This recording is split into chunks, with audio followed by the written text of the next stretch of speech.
chef de gouvernement, ministre des Sports et du cadre de vie, président de la présente cérémonie. Excellences, Monsieur le Président de l'Assemblée nationale, co-parrain de la présente cérémonie, Monsieur le Président du Conseil économique, social, environnemental et culturel, cher aîné, invité spécial, Madame la ministre d'État, représentant Madame la Présidente du Sénat, co-marraine de la cérémonie, Monsieur le ministre d'État Aguimani, chers frères, Mesdames et Messieurs les ministres, Excellences, Messieurs les ambassadeurs, Monsieur le Président, le préfet de la région de la Guinée-Bissau, Mesdames et Messieurs les membres du corps préfectoral, Monsieur le représentant du maire de la commune d'Agoville, Mesdames et Messieurs les élus, Nanan Ndori, représentant la Chambre des rois et chefs traditionnels au niveau de la région de la Guinée-Bissau et l'ensemble des chefs traditionnels de la région, ainsi que ceux qui sont venus des régions sœurs. Chers frères et sœurs, venus nombreux des autres régions de la Côte d'Ivoire, honorables invités, Mesdames et Messieurs, chers amis de la presse. Monsieur le Premier ministre, elles sont venues de partout. Elles sont là, rassemblées devant vous. Ces populations autochtones, Abé, Krobou, Abigui, Olomouin, Swamlin, avec leurs frères et sœurs venus de toute la Côte d'Ivoire, qui ont bravé la distance, le soleil suffocant, sous la chaleur et transpirant en grosses gouttes pour soutenir leurs nobles qui ont eu l'honneur de s'incliner devant vous. L'honneur étant la poésie du devoir, disait l'autre. Elles n'ont pas voulu se faire compter l'événement de ce mémorable samedi 4 mai 2024, qu'il faudra sûrement marquer d'une pierre blanche dans les annales de notre histoire, et que les historiens qui font l'histoire devront assurer la transcription en lettres d'or. C'est pourquoi, en leur nom, je suis heureux de m'associer au souhait de bienvenue exprimé à votre endroit par Monsieur le représentant du maire de la commune d'Agoville, et vous exprimer combien nous nous sentons véritablement honorés par votre Excellence qui avait décidé de prendre votre temps précieux pour rehausser votre présence, par votre présence, cette cérémonie et lui donner un éclat particulier. Belle manière de résumer toute l'attention, l'intérêt et l'attachement du président de la République, son Excellence Alassane Ouattara, à notre région, à sa population, qui lui exprime en retour toute sa gratitude. Au regard de la déférence respectueuse qu'elle lui voue, la population de la Guinée-Bissau vous prie très respectueusement d'être auprès de son Excellence, Monsieur le Président de la République, le fidèle interprète de notre émotion collective, à laquelle se mêle notre joie débordante et notre reconnaissance, qui s'explique à l'évidence par le caractère historique de l'événement qui nous rassemble ce jour autour de son illustre nom. La population de la Guinée-Bissau voudrait profiter de la circonstance pour vous féliciter avec des mots bien choisis, Excellence, Monsieur le Premier ministre Robert Begré Mambé, pour votre brillante promotion que le chef de l'État a bien voulu vous accorder en vous nommant au poste hautement stratégique et prestigieux de Premier ministre, doublé de celui du ministre des Sports, du cadre de vie.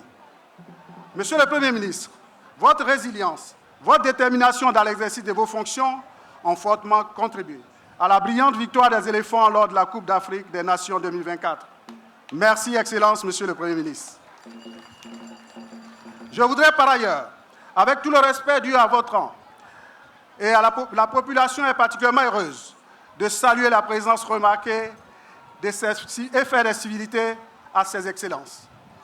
Monsieur Adama Bitogo, co-parrain de la cérémonie, notre diamant noir à l'appellation d'origine contrôlée, estampillé à Guinée-Bissau, illustre président de notre Assemblée, Madame Anne-Désirée Ouloto, ministre d'État représentant Madame Kandia Kamiko Soko Kamara, président du Sénat, co-marraine de la cérémonie, dont l'élégance, l'éclat du charme, le dynamisme, la combativité et l'engagement forcent le respect et rassurent.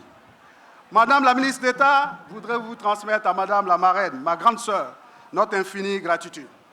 Je voudrais saluer particulièrement le ministre d'État Doumani, l'ensemble des membres du gouvernement, sans oublier mon aîné Akawele pour le soutien qu'il m'accorde chaque jour dans l'exercice de la fonction noble que m'a confiée le chef de l'État.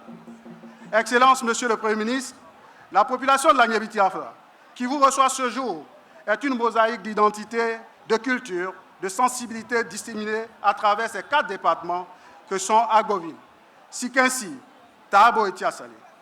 Cette population s'est aujourd'hui parée de tous ces beaux attributs, de fait, parce qu'elle est en fait, et qu'elle veut le faire savoir pour que nul ne l'ignore sur l'échiquier national et international. Cette mobilisation exceptionnelle tient à l'histoire de notre région. En effet, une brève incursion dans notre histoire, et en particulier celle du département d'Agoville et sa capitale coloniale Agoville, centre névralgique de la région de l'Agniébi-Tiassa qui vous accueille. Cette histoire, dis-je, relève des périodes de gloire et sombre de ces annales, expliquant tout est susceptible d'être porté à la connaissance de notre jeunesse, à qui nous la devons, afin de lui permettre de connaître les principaux acteurs, afin d'apprécier les facteurs du chemin parcouru jusqu'à nos jours. Monsieur le Premier ministre, Mesdames et Messieurs, en effet, la région de l'Agniébi-Tiassa et sa capitale Agoville, qui vous accueille, fut à la fois un véritable nœud ferroviaire et routier, marqué par la révolte des abeilles contre les pratiques insoutenables du gouverneur colonial de l'alors, Gabriel Angoulvan. Révolte qui a forgé globalement notre caractère et dont la ville de Rubino représente le symbole et porte encore les stigmates. Cette région active et peuplée est un centre d'affaires important qui a été très tôt traversé par la rail en 1907. Plus tard, le département vit en 1919 l'introduction sur ces terres de la culture café et cacao. Dès lors, cette région devient une véritable place financière, un carrefour d'échanges économiques, mais aussi un haut lieu du savoir, où beaucoup d'Ivoiriens, nos frères et sœurs, venus des autres régions de notre pays, ont séjourné pour leur scolarité.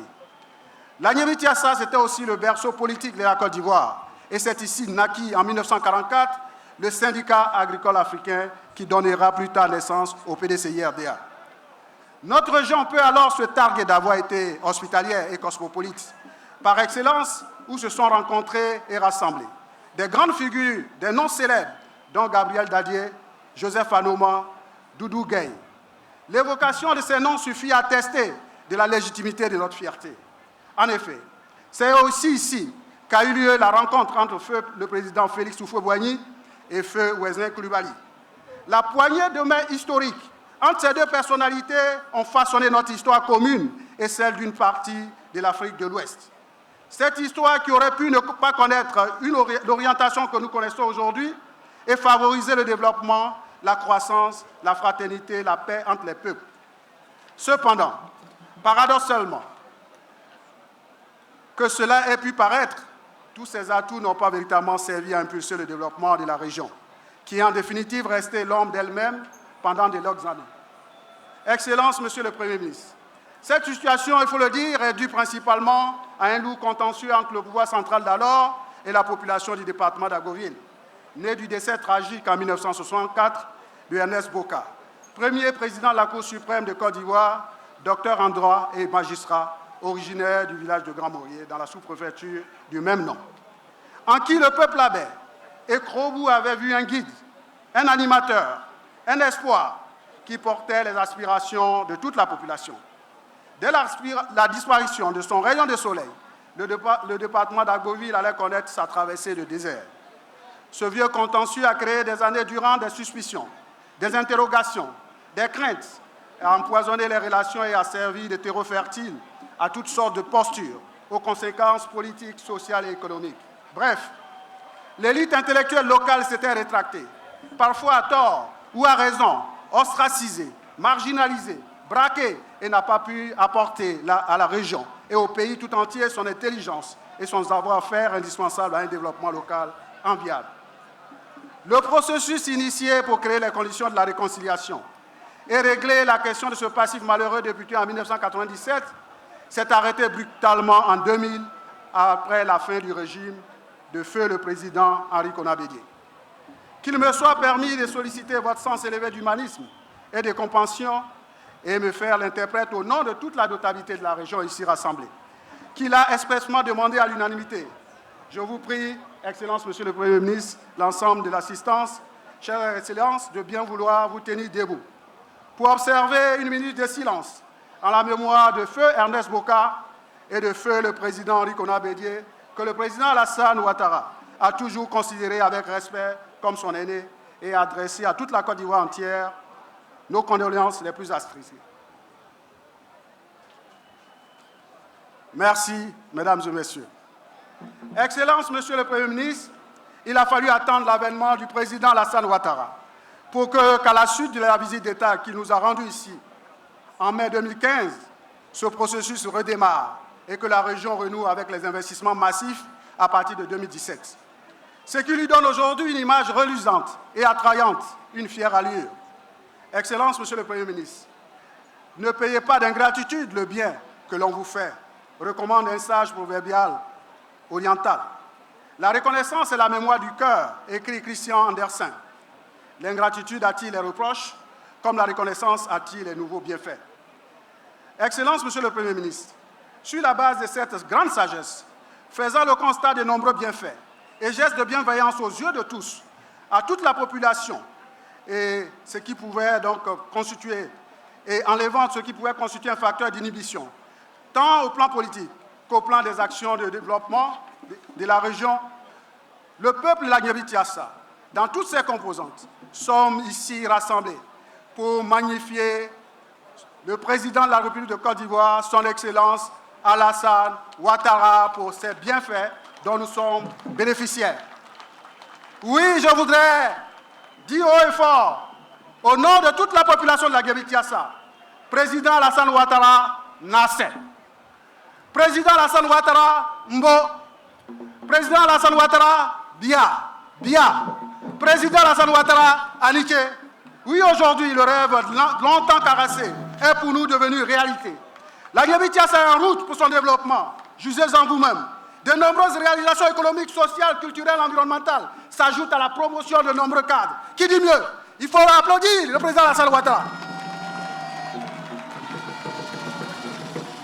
Excellent, Monsieur le Président de la République, Monsieur le Premier ministre, nous ne saurions baudir notre plaisir quand nous faisons l'inventaire et jetons un regard sur les années arrière. Ici, dans la Guinée-Bissau, nous mangeons le goudron. Nous mangeons les ponts. Nous mangeons les châteaux d'eau. Nous apprécions fortement les désenclavements de nos localités. Nous apprécions la progression des travaux qui permettent d'avoir l'eau courante, de l'électricité dans nos villages et quartiers.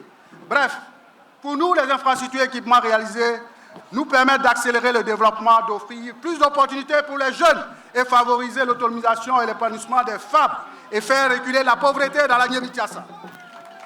Monsieur le Premier ministre, Mesdames et Messieurs, la Côte d'Ivoire est en plein chantier, l'a dit tout à l'heure mon prédécesseur, et en pleine mutation, ce qui fait le bonheur des Ivoiriens.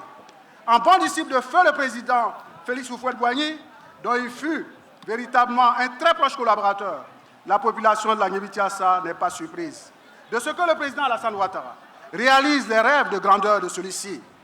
Tout comme le fit le président Félix Houphouët-Boigny, il faut relever que c'est à la gloire de la Côte d'Ivoire, à sa force et à sa vaillance que toute l'âme et le destin du président Alassane Ouattara se consacrent. C'est un don de soi.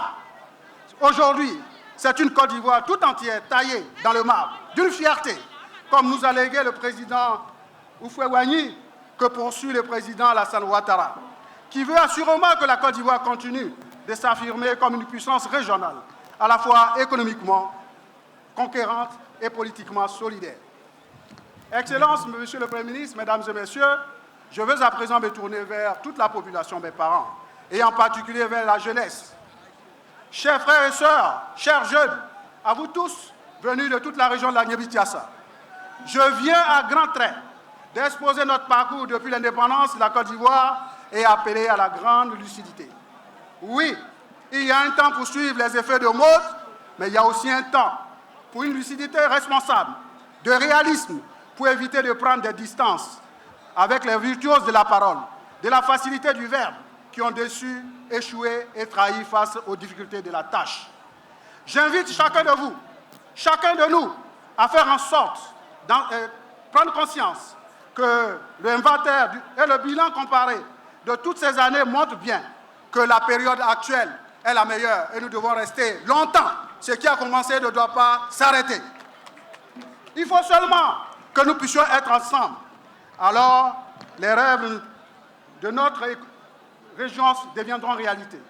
Maintenant, il nous faut ensemble nous tourner vers l'avenir et nous ferons notre mieux pour vous y conduire et réaliser le développement de la région de la Guinée-Bissau, qui devra aujourd'hui plus qu'hier être non seulement une idée, un projet, mais une ambition. Notre ambition à tous. Excellence, Monsieur le Premier ministre, Mesdames et Messieurs, l'heure est au développement. Et Son Excellence, Monsieur le Président Alassane Ouattara, nous invite à participer à l'avènement d'une Côte d'Ivoire nouvelle. Une Côte d'Ivoire prospère, solidaire, généreuse, une Côte d'Ivoire de progrès et de bonheur partagé. Excellence, Monsieur le Premier ministre, nous vous prions respectueusement de dire au Président de la République de la région de la Guinée-Bissau que la région de la Guinée-Bissau le regarde. Nous sommes en rang de bataille. Nous avons vu ce qu'il a fait et nous nous donnerons les moyens pour l'accompagner partout où il voudra que nous allons. Pour l'heure, la région de la Guinée-Bissau a soif de réalisation industrielle. La région de la Guinée-Bissau a besoin d'infrastructures commerciales. La Guinée-Bissau a véritablement besoin de poursuivre son développement économique et social. La Guinée-Bissau a besoin de paix et de cohésion. Elle a tous ses atouts pour réaliser cette ambition. Qui mieux que le président Alassane peut permettre à notre région de passer du rêve à la réalité?